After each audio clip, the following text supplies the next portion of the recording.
Hello, everyone, and welcome to the Queen Factor. My name is Fallon, and I could not be more excited to start our episode 2, Interview Like a Queen. I have a very special guest I will be introducing in just a moment. It's going to be a great episode, you guys.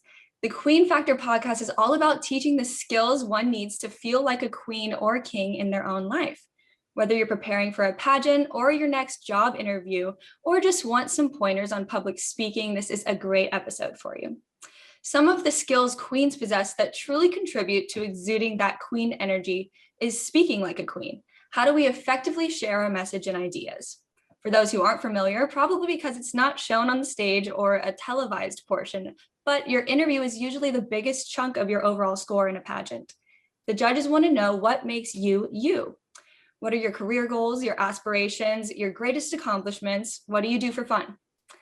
It always seems like the most intimidating part of competition, but it's my absolute favorite because I get to share with the judges what makes me unique and what matters most to me. So you may know what matters to you inside and have the best career and the most interesting content to share about yourself. But if you don't know how to convey it into words, the judges will miss the point. Similarly, in a job interview, you could have the most amazing resume, but if you can't verbalize eloquently, how will they see the person behind that paper? A huge part of being a queen in the pageant world and in your own life is speaking up for what you believe in and sharing who you are in a way that others can understand, easily digest, and remember. There are many ways to perfect these skills and really show who you are, and that's where my guest comes in. I have been training with this true king of queens since I was just 14. I can tell you guys, not only has working with him helped me in pageantry, but it's given me confidence to speak my mind proudly in job interviews and in everyday life. JJ Smith is considered by many to be the best pageant interview coach in the business and the owner of WinnerViews, premier pageant interview preparation business. To prepare for competition, hundreds of pageant winners have credited their success from utilizing JJ's unique techniques. His expertise offers winning interview techniques from a judge's perspective and gives the participants positive and constructive feedback on their interview skills from an experienced pageant judge's viewpoint. With WinnerViews, your interview is evaluated, then elevated. For the record, JJ has coached and mentored winners in many systems, which include 3 Miss USA winners, as well as Miss Universe, 3 Miss Teen USA winners, and an array of other title holders from Miss America, Miss World, Miss United States, NAM, IJM, and many other systems. JJ can also be seen in the lead role of the comedy feature Crazy Meets Karma, in which he recently picked up a Golden State Film Festival award for Best Costume Design. You may have also seen him in a previous season of the hit show Mama June from Not to Hot. I love that. In a featured role of what else but a pageant coach. JJ is also an accomplished playwright and screenwriter and makes his home in Houston, Texas, also my hometown. He's also my dear, dear friend, you guys. Please welcome JJ Smith. Little applause. Hey, Fallon, how's one of my favorite queens of all time? I'm doing well. It's so great to be here chatting with you. Thank you for joining us. Oh, my honor, my pleasure. And I'm so proud to see how you've parlayed your pageant career into now this and so many more things. So congratulations to you as well. Thank you. It's a culmination of my training, my pageantry, and I get to throw my journalism skills into it. So I love being able to do this. And I'm such a privilege to be able to chat with you. And you're doing great. Usually the scripts flipped and you're the one interviewing me in our practice sessions. But today I get to interview you. I cannot wait to dive in and share some of your amazing insight and knowledge with our audience. So without further ado, let's begin. So if you could tell us how you got started in this industry. Years ago, I was a feature writer for a local magazine called Tierra. And once it folded, the editors got together and she parlayed my skills and interest in wanting to continue to write for Pageantry Magazine. And so Charlie Dunn was the publisher of Pageantry Magazine at that time. He had seen my writing and he invited me to become a part of their staff. And I started going to different pageants and writing feature articles. And it really opened the opportunity for me to go all over the world and judge pageants and cover pageants and see all the do's and don'ts that pageantry has in store. And it was an absolutely wonderful experience. And it was an incredible opportunity, and I'm forever grateful for it. So you got that opportunity and you just fell in love with the pageant world and you haven't left since. Absolutely. When you find something you love, stick with it. And so that's how you started, but how has your career shaped over time? I wrote for Pageantry magazine as a feature writer for many years. And during that time, I really got the understanding of the ins and outs in pageants. And as far as the pageant contestants, the do's and don'ts, if you will. And so with all of this information and experience, I parlayed that into my own business, which I called WinnerViews, which is winning interviews, a combination of those two words. Because as you may have mentioned earlier, that so many times the pageants actually won in the interview because that's the time that the judges get to see the girls. And so I started coaching pageant girls and sort of got away from my writing duties with pageantry. And I've been doing that ever since and have loved every single minute of it. So what would you say has kept you in the pageant industry? Is it the girls? Is it the glam? Is it the change you get to make? It's a little bit of all of that, of course, but the foundation of it would probably be the contestants themselves. I have gotten an opportunity to work with such an incredible array of fine young women and a few young men through the years as well. There are also, male pageants, and but mostly it's the people. It's knowing that I have a skill that I can share with other people that can really help them be their best and feel their most positive and polish their skills. And of course, these skills go on not just, in pageantry, but they also continue on in professional atmospheres such as job interviews. And, once you're hired, also, how to handle just, interfacing with other people, that type of thing. And so I was able to really, share the skills that I've learned and pass those along to so many people, and, really got an opportunity to see other people excel and grow as well. I love that. And that brings me perfectly to my next question. You mentioned job interviews, and I know that our training has, I believe, really helped me get into USC. I had an interview over the phone before I got accepted into the School of Dramatic Arts before changing to Annenberg. And he was just so impressed with my interview and told me I was so well spoken. So I really attribute those skills I've learned, not only in pageantry, but how you take them outside into your everyday life. So with that, what do you think, how can you describe the difference between a pageant interview and a job interview? I often say they're very similar because your judge's sheet is similar to a resume. You list your skills, your accomplishments, but how would they be similar or different? Well, there really is a thin line, because basically, if you think about it, they both contain the word interview. Right. Which means that someone is evaluating you for either this pageant title or this position or job in a company. And so there's a very similar line there. And the similarities that you want to keep in mind if you're in the one being considered is the fact that you have to learn how to really reveal yourself in the most positive aspect and in the most positive way. You also, and my techniques are designed to do this, you have to make an impression. You have to leave some type of positive impression, because a judge or a prospective employer only knows a certain amount that you have provided from them on a resume or a pageant bio. The rest is really up to you.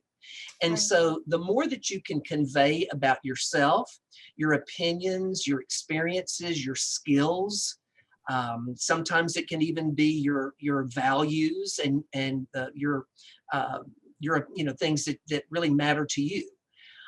The more that you can convey that to someone who doesn't really know you, those are the things that are going to stick and the things that they're going to remember about you.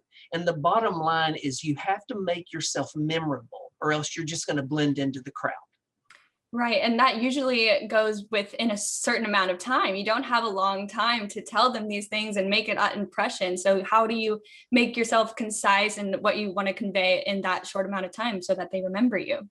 So Everybody that I work with, I teach them how to properly introduce themselves. An example is people say, "Hi, my name is Brittany Alexander." I'll just make up a name here. And the person will say, the judge perhaps will say, "Hi, Brittany, how are you today?" And Brittany will go, "Good. How are you?" And it's like, if you do that, you're basically just blending in. You're just saying everything that the contestants before you and after are saying. So I always teach people, whether they're in a pageant or in a professional atmosphere, that the proper way to introduce yourself is not what my name is, but who I am. So it's good afternoon. I am Brittany Alexander, contestant number 11. And then if they say, hi, Brittany, how are you today? A better way, rather than stepping out of the spotlight and saying, I'm good, how are you? Would be, I'm doing fantastic. This has been such an incredible opportunity for me. I'm making a wonderful memory here, and I'm so glad to be with you today as well. She has already set herself apart from all of the contestants that are going to say, I'm good, how are you? And that's pretty much the key to a beginning of the interview. The other aspects that you want to make certain is listen to the question. Sometimes people can get ahead of themselves. They want to convey something that they have in mind, and the question may not allow for that. And so you don't want to get in the weeds, as I call it. You don't want to get lost. You want to listen to the question and provide something about yourself, something about your experiences, your skills, what you plan to do with the job or the title. Those are the things that people remember.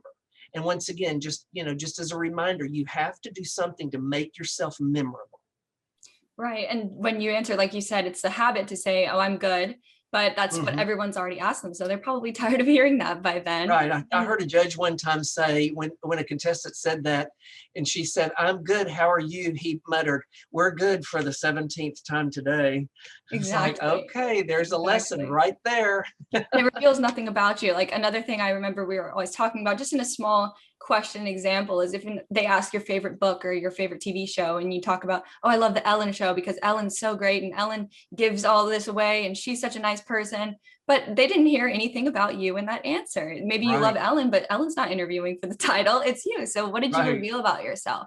And that's something that has always stuck with me in every answer, is like, what am I conveying about myself through here? Not just answering the question in a complete sentence, because anybody can really do that. And so then my next question is, what could you tell us is the importance or weight of nailing that interview? This is just, I know it's depending on the pageant, they have different score percentages, but like you say, the interview's won in the pageant is won in the interview. So what is like that importance of really making sure that you are well known after you talk to the judges? Well, if you think about it, there in any pageant, there are a lot of, most people think of pageants as being a beauty pageant. It's generally just known as a beauty pageant. Has been that way for years, even though some pageants have tried to get away from that and want to be known as more of a scholarship pageant. But the general public just recognizes that a pageant is a beauty pageant. So let's just say you have a lot of really beautiful girls in the pageant. Well, judge number 1 may like brunettes, and judge number 2 may like girls with red hair, and judge number 3 may like girls with black hair, and judge number 4 likes blondes. So that doesn't really pose as a criteria. And we all know that beauty is in the eye of the beholder. If any two people are shown some pictures of different people, they'll eventually disagree on who's beautiful and maybe who's not so beautiful. That's true. The other thing is wardrobe. Pageant girls are notorious for spending thousands and thousands of dollars on their individual wardrobes. And that's nice because you want to feel great about yourself with what you're wearing and how you're presenting yourself. But you can also use the criteria that judge number 1 likes white gowns, and judge number 2 likes black gowns, and judge number 3 likes silver gowns, and 4 likes gold gowns. So that's not really a set criteria. But the girls that can walk into interview, and it's the first time that the judges really have an opportunity to hear her voice, see her body language, her posture, how she's conveying herself, her eye contact. And it's an opportunity for them to actually get to know her, to ask her some questions and find out her beliefs and her responses and that type of thing. And it's those girls that, you may not be the most beautiful girl in the pageant. You may not have the most expensive wardrobe in the pageant, but you may be the girl who comes in and conveys that I'm right for this title because I know what my goal is. I know the kind of legacy that I want to leave on this title if I'm chosen a year from now, whenever I come back and hand it to another girl. I perhaps have a platform. I have a reason that I have started off in pageantry for, maybe a personal reason or something that has affected your family. But those are the things that a lot of girls can talk about, and it can really be a sincere form of conversation because she's experienced something. And even if you don't have a platform or something that's happened, you can still successfully convey the kind of person you are and the kind of title holder you will be. And those are the kind of girls that stick in people's minds. The girls that really, they said something about themselves, they conveyed who they were, and you get an inkling of the type of title holder they will be versus the girls that just came in and answered the question and didn't really reveal anything about themselves or what they would do with the title. And so that's really the fine line, as well as the huge gap between winning and not winning. Right, because when I go to a pageant, or just as an example, I don't know if you watch, I'm sure you did, but our listeners who's watched Miss Universe or Miss USA, when I see every girl up there, I'm like, I try to make a top 15. Me and my mom will always get a notepad out and we try to make our top 20, our top 15. It was my grandma used to do it before she passed. That was our favorite thing to do during the pageant. But this time I literally had like maybe 25 girls that I thought, well, oh my God, she's beautiful. She's beautiful. Her dress is gorgeous. Her dress is gorgeous. Every single person is rightfully deserving to be that queen based on how they look and what their wardrobe is. I mean, they're all gorgeous. That's why they won those titles. That's why they're competing in a pageant, because they were already beautiful to look at. But what is behind that? You can't have someone who's just beautiful. It's just not going to take you that far. You have to be able to speak about whatever causes are important to you, near to your heart, dear to your heart. But that's going to be the differing factor there that I totally agree with you on, that it's the content of the queen, not just how she presents herself aesthetically in the physical. So then I know you're giving us tidbits that are so valuable. I wanted to ask you if you could give us a few more tips or a little sample from one of your sessions. It doesn't have to be this, but I always love the salad versus meat question reference, if you wanted to touch on that. Right. Well, you mentioned what I would consider a salad question a minute ago, Fallon, when you said the girl that wanted to talk about loving the Ellen show. Right. Now, if you think about it, you're probably not going to win this title talking about Ellen or her show or Ellen herself. And, she's got millions of fans, that type of thing. She's popular. But remember, this is the next 3.5 to 5 minutes in your personal interview is about you, not someone else. Right. So an example of perhaps if you did get, like I see on your bio that you've answered that your favorite show is the Ellen show, or your favorite celebrity is Ellen DeGeneres. Tell me a little bit more about that. I would always encourage someone to say something about yourself, to reveal yourself first so that the judges can concentrate on you. So with a salad question, to me, that means it's just a little bit. You go to a real nice steakhouse, you don't fill up on that big giant salad that your server brings you. You kind of pick at it. You pick the cucumber and the tomato and a crouton, and then you're done, because I've waited to eat that steak over there. And I'm not a vegetarian, I guess you could. Me neither. So maybe an answer to that question would be, I just absolutely love to laugh. I'm the kind of person that wakes up in a good mood every day. And whenever I watch the Ellen show, she just makes it all that much better for me. And that's it. Then I'm done. I don't really all the time you need anything spend. more than that. But if you think about it, what will resonate with that judge, since we've already seen on your bio, Ellen, now we know that you're the kind of girl that is in a good mood, that's happy, wakes up happy. So don't I want a title holder that's more like that? Or do I want a title holder who's moody or doesn't really come across as happy? You've actually just told me, I wake up every day in a good mood. I love to laugh, love to make friends. Ellen just makes my day that much better. I'm already building on things about this contestant that I would probably want to have in my title holder. So that's just an example of a little bit of a lighthearted question. Now, which I call the salad questions, and I sort of like make a food analogy because everybody likes good food. Everybody loves food. More of like a steak question or a main entree question would be, tell me a little bit about the career that you want to pursue. That's a question that you can really talk about the things that you're preparing now. Perhaps you're in college and you're getting a degree in a certain arena that's going to open the doors of opportunity for you to actually be in that career. That's something that we want to know, that someone is directed and goal oriented and they are investing in themselves so that they can reach their goals. So you see, that's a very high bar question, which I call the stake question. That's what we came here for. So, but both of them, you would definitely want to put the majority of your answer needs to be about you and why you are doing that, why that matters to you. Right. Those state questions have, I think, a little bit more weight and they're going to resonate more. But when you do get asked a solid question, don't just blow it off. I mean, don't spend too much time on it. But like you said, important to reveal something about yourself because you don't have much time. So if you only get maybe a salad question and then 1 or 2 state questions, you still want to be able to reveal things about yourself within that salad time, but only that salad question, time. You get that salad question, you really want to be more on and off. So that you save your time for a better question to come along. Right. You don't want to elaborate too long on like a low point type question. Right. So that you can get maybe even an extra question or 2 in that would really give the judges an opportunity to know you better and most importantly, remember you. Exactly. So I know you told us a couple of don'ts with the way we introduce ourselves and spending time on certain questions. Just a couple of quick other don'ts in the pageant interview room for fun.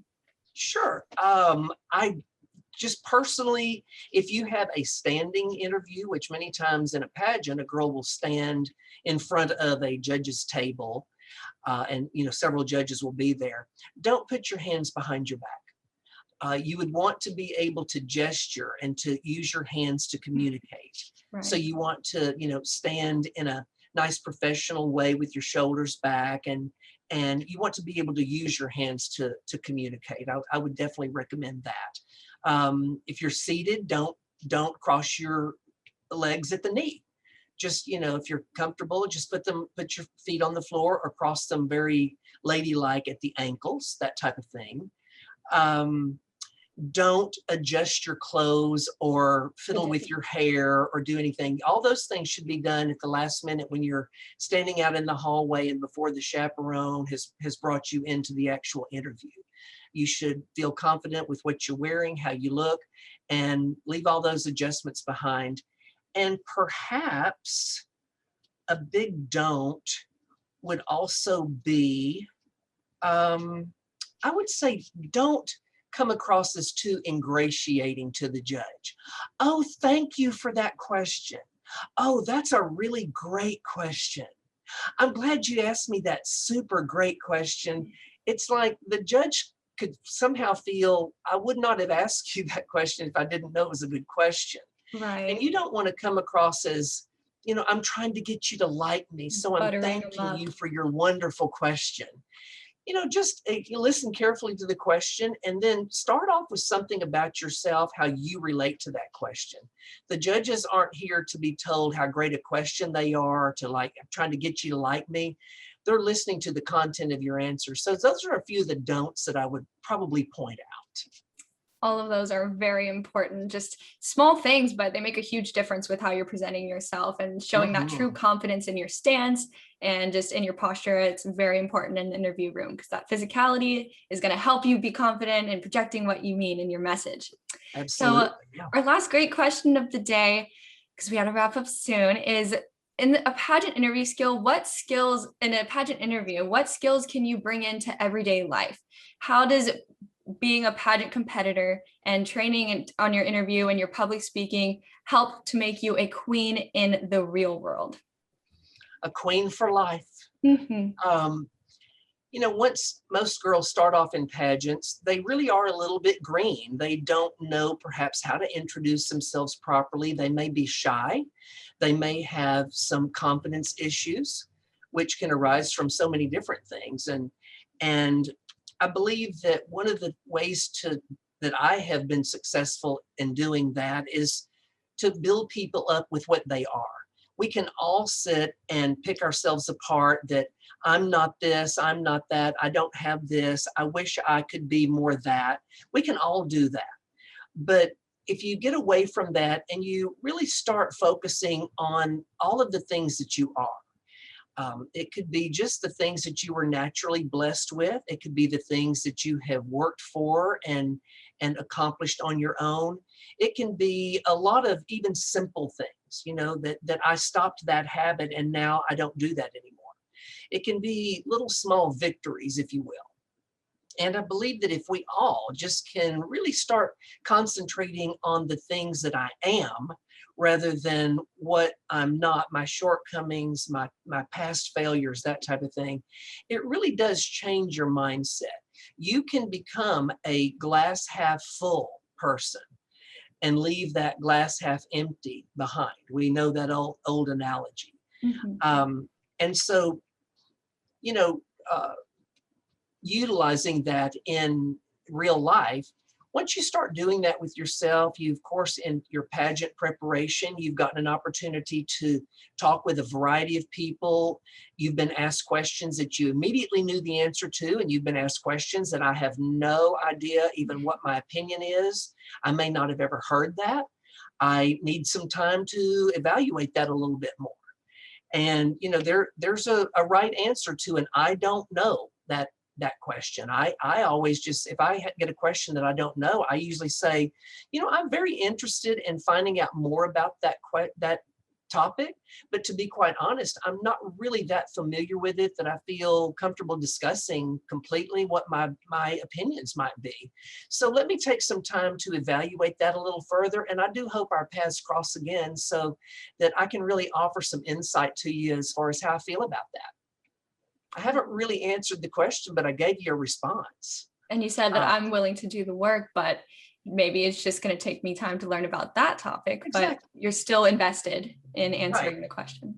And you can also, there's just so many other ways as far as learning what wardrobe choices work best for you. There are some, colors and cuts of clothing that you find that, gosh, I thought that looked good on me, and now in pictures I realize that I look better in a different style. Not just wardrobe, but especially in personal interview and just speaking with people.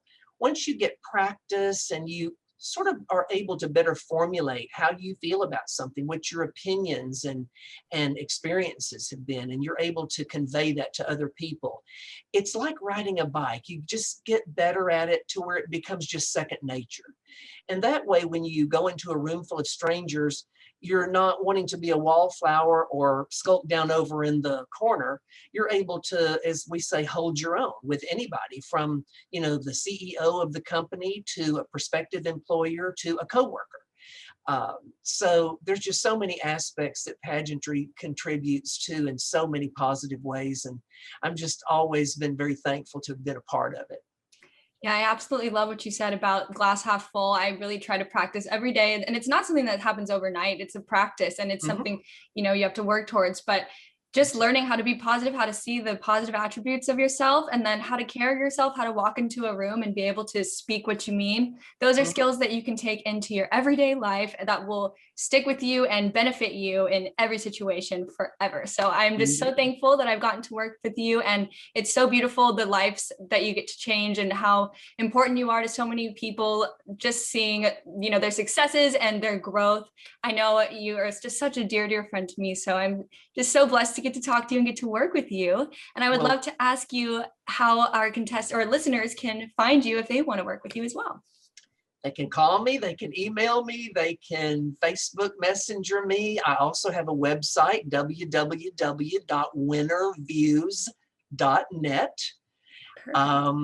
And I'm the kind of person that if my phone rings, I will pick it up if I'm available. If you ever get my phone recording, you know that I'm probably in a session with a future pageant winner. Oh, yeah. So I'll link his contact information, but thank you again so much for being here. This has just been a wonderful episode and a privilege to speak with you today.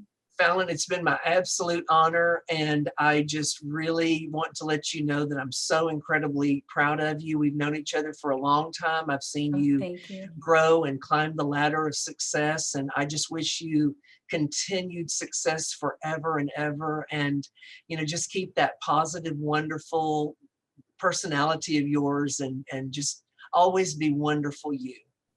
Thank you so, so much, JJ. We're going to wrap up here today. Thank you guys so much for listening to our second episode of The Queen Factor. I can't wait to chat with you guys in the next one.